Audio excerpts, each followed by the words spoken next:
The governor of the Central Bank of Nigeria, CBN, Mr. Olayemi Cardozo, yesterday reiterated the Apex Bank's stance of not intervening in the foreign exchange market, insisting that the regulator remains firm in its commitment to fostering a market-driven exchange rate system. The CBN governor said this during an interactive session at the ongoing hybrid IMF World Bank spring meetings in Washington with the theme, The Governor Talks, that was titled, Nigeria, Catalyzing Change, Reforming Monetary Policy in Nigeria. Cardozo told the IMF Head of Africa Department, Abebe Selassie, that the central bank has no intention to defend the naira or intervene to prop up the currency, but to allow a free FX market. Speaking to an audience of World Bank and IMF policymakers, journalists, and others, the CBN governor added that the central bank continues to hold open and collaborative discussions with the Federal Ministry of Finance on bringing down inflation, which stood at 33.2% last month. Additionally, Cardozo pointed out that the country received an inflow of $600 million over the past 2 days, which he stressed was indicative of a positive trend. Hence, there was no need for concern. I recognize the fact that there was a huge backlog of about $7 billion in forward transactions which had not been met and which seemed to provide a lot of apprehension to Nigerians. And I made a commitment to take care of them. How I was going to do that, I didn't know. But I thought it was very important to make that commitment there in order to build back the trust deficit that one was going into. And also, I had to reach out to various stakeholders, particularly the international investors. And in actual fact, the first day I started at the bank, one of the first groups I dealt with were the international investors, because they had been following activities and they were very keen to know what was going on.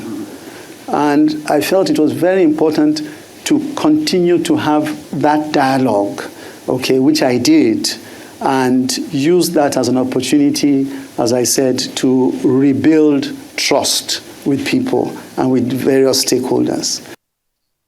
Well, paying off of backlogs, forwards up to the tune of $7 billion has been one of his priority areas, and he's very firm in saying that he's not defending with our reserve, foreign reserve.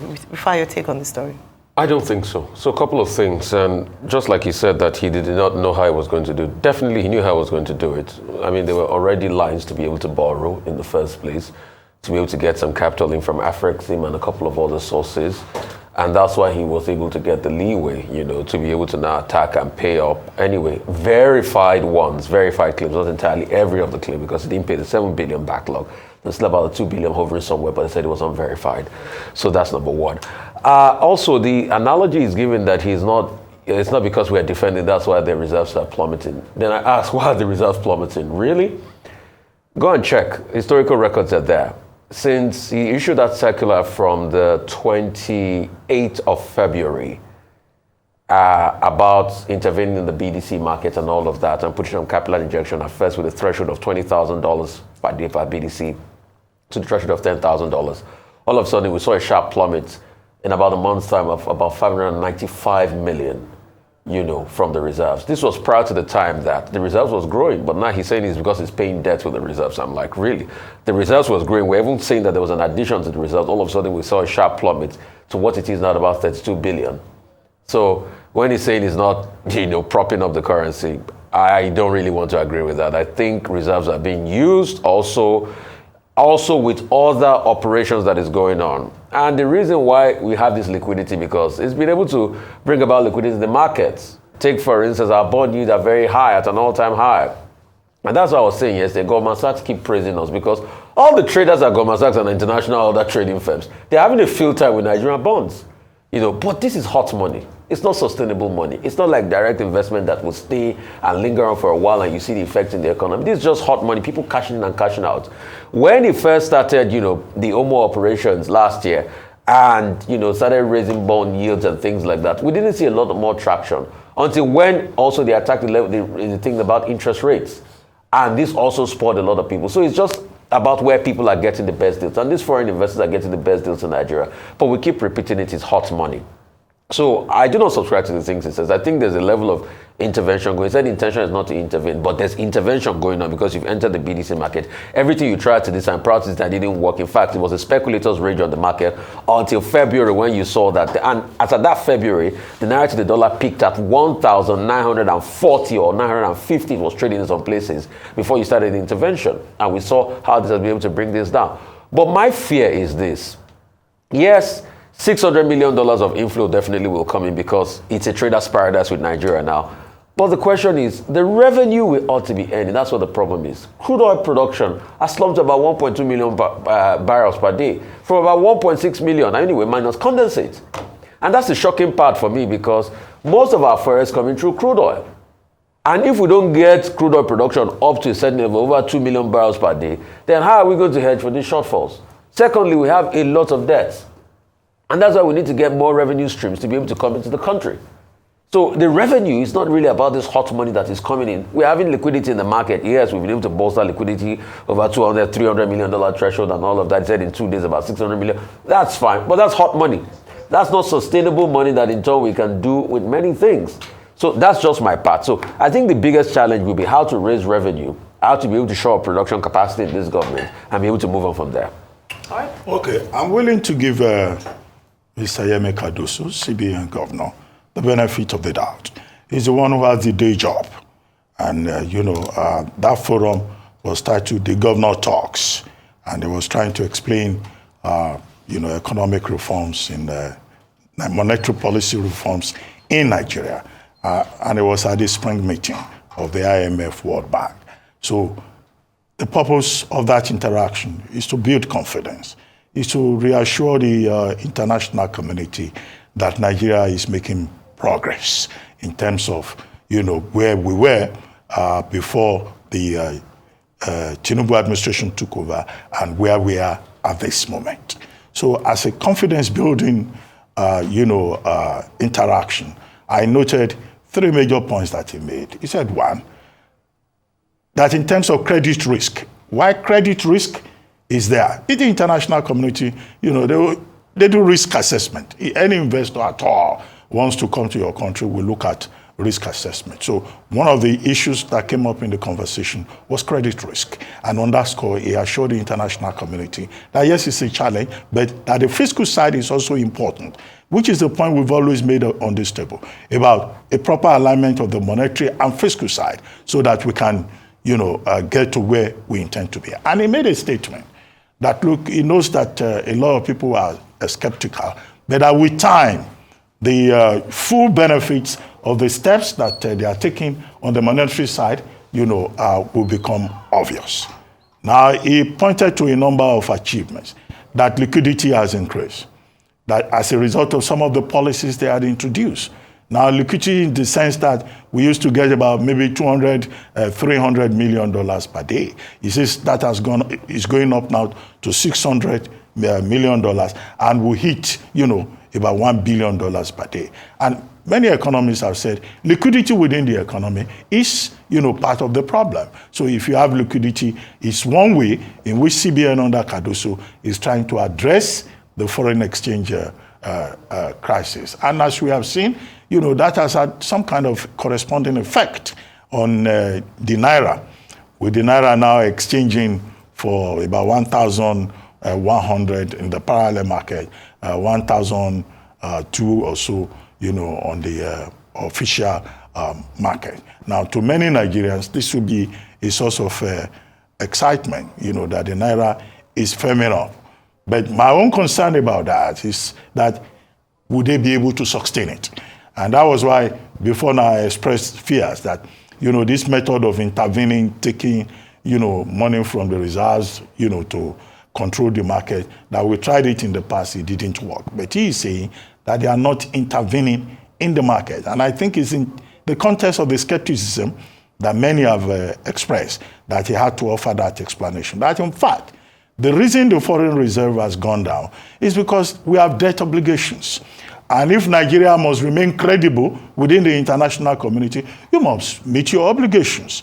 And, after all, we say, debt to GDP ratio, there are many people who complain, who cite that to complain about borrowing. There are persons who say, well, we can borrow, but just know that you have to pay.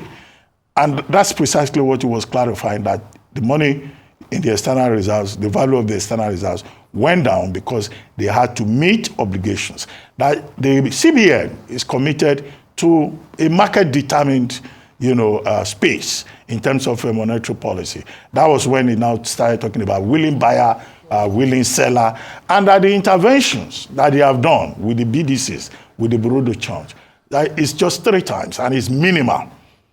He called it minimal intervention. Well, we can argue about what is minimal, how minimal is minimal. But that was a clarification that he offered. And he said, look, people have to pay school fees. So the BDCs, we need to strengthen them.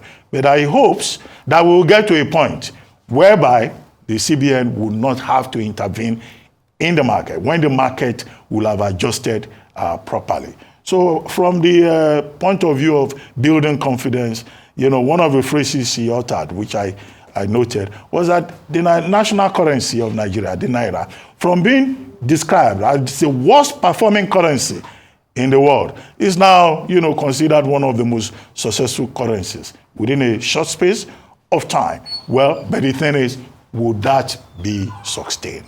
Now, as to the issue of productivity, yes, productivity is very important. I mean, it's not about financial engineering or, adjusting the rates and all that. What we need in this economy is reproductivity. And you can't have reproductivity. You can't come and tell us you produce 5 million, 8 million barrels of crude when Port Harcourt refinery is not working. I thought I made this point yesterday. At a time, there are projections that the spot price of crude, Brent crude in particular, may hit almost 100. If, for example, the Middle East crisis escalates, it will be a scandal to hear that, it's not as if we're rejoicing that there's crisis in the Middle East. But whatever opportunities we'll have accrued from that, we will have missed it if we don't focus on the essentials. So I think on the average, I think he spoke well. And I like the fact that, it's not like some other interventions that we have seen, where the CBN governor will be looking at sheets of paper to explain everything. So he came across to me as someone who is beginning to settle down into the job. And he spoke, of course, with confidence. And he was lucid in the explanations that he has offered. But as he himself pointed out, people are watching. We would like to see if this reforms that he's talking about so eloquently is sustainable, and whether indeed, there are loopholes that he's covering up. But to go to an international event and cover up, where sooner or later, the cookies will crumble, and everybody will see what the facts are. So I conclude by saying I give him the benefit of the doubt in terms of those explanations that he has offered. Well, in terms of benefits of the doubt, speaking to a few people, traders in the market, they seem quite confident in the CBN governor, at least in terms of his first, now that, as you, in your words, settled into office and some of the reforms he's made, especially with regards to monetary policy. And this chat gave him an opportunity to break it down further, especially because of speculations around the fact that the CBN was still defending the Naira, despite the fact that he had mentioned that it was going to be open to the forces of markets, whether it's the willing seller, willing buyer. And so he used the opportunity to break it down. What he said very clearly was that one of the reasons for the depletion of the foreign reserves, as we've seen in 29 days, $2.16 billion depleted by that, and at the lowest since 2017, so currently stands at $34.45 billion, is as a result of the obligation of the CBN, which we have talked about a number of times here, to pay back backlog, especially forwards, as he mentioned, up to the tune of $7 billion. And we've seen the proof of that, except in some quarters here and there, and and where he has said that they were not able to authenticate those amounts of money, and so they were unwilling to pay. Now, beyond that, one of the concerns, of course, around the depletion of our reserves is, number one, yes, well, he's talked about trust and buying back confidence, especially of investors, but a significant depletion of foreign reserves would actually do the opposite of that. So you would have to find a balance in terms of wanting to pay back debts, but also being able to shore up reserves. He's talked about the $600 million injection. That is fantastic. However, what is the long-term plan? As we've talked about, a number of factors beyond monetary policy will come into play. And that's why we often talk about fiscal policy working side by side a strong monetary policy. And one of those things we cannot shy away from, and he talked about that he's working with the Minister of Finance and coordinating Minister of the Economy to ensure that they're able to strengthen the economy or save the economy on the road to recovery. The other things that have been mentioned in terms of being able to tap into opportunities on the global markets, especially in terms of being able to shore up our reserve, make some much needed foreign currency. But unfortunately, that doesn't seem to be the case. We've had concerns around vandalization of pipelines, the fact that contracts given to guard and to be able to show up production of our daily output has not been successful yet. We've seen insecurity. We've seen the plan of this administration to diversify the economy. Unfortunately, that hasn't yet been materialized, so we cannot depend on that in the short term. And so a few other things, yes, we can call it hot money investment. So creating an investment environment in our nation so that we can get the real, actual monies to show up our reserves. These are some of the things that we're talking about. Again, it affects our balance of payments. I must mention at this point that projections from the IMF did say that we were going to be faced with even further depletion of our foreign reserves. So perhaps to tighten our seatbelt and get ready for more, not very good news in that regard. What they've said is that we're going to face dire circumstances between 2024, 2025, but projections following the, what's on ground at the moment postulates that by 2028 we should begin to see some upward in terms of our reserves, and that's what we're looking forward to. So in the interim, in terms of the now, reforms seem to be working. He's standing on the fact that he's not defending the currency and that what has been done is just, is not enough to justify that. But he's also saying that furthermore, going forward, it will continue to work to ensure that it's stabilized and continue to move to pay back backlogs and strengthen our currency as well as shore up our reserves. The next few days or the next few months, we'll begin to see that's going to happen. But two things I'll just mention very quickly. Number one is that work on the side of the Ministry of Finance to ensure that, and the coordinating Minister of the Economy, that the economy is ripe enough to attract investors, the much needed investors in gas, the much needed investors in petroleum and in the energy sector, and of course agriculture is a big one as well. Well, that's the news at this time. But before we go on, let's take some other stories from around the world. History repeated itself yesterday in the governing All Progressives Congress, APC, as the Kano State High Court granted an ex parte order restraining the party's national chairman, Abdullahi Ganduje, from parading himself as a member of the party. The chief executive of the Nigerian Upstream Petroleum Regulatory Commission, NUPRC, Mr. Gbenga Komolafe, has stated that captured flare gas from the proposed Nigerian gas flare commercialization program will be deployed for electricity generation, fertilizer and methanol production, as well as feedstock for local industries.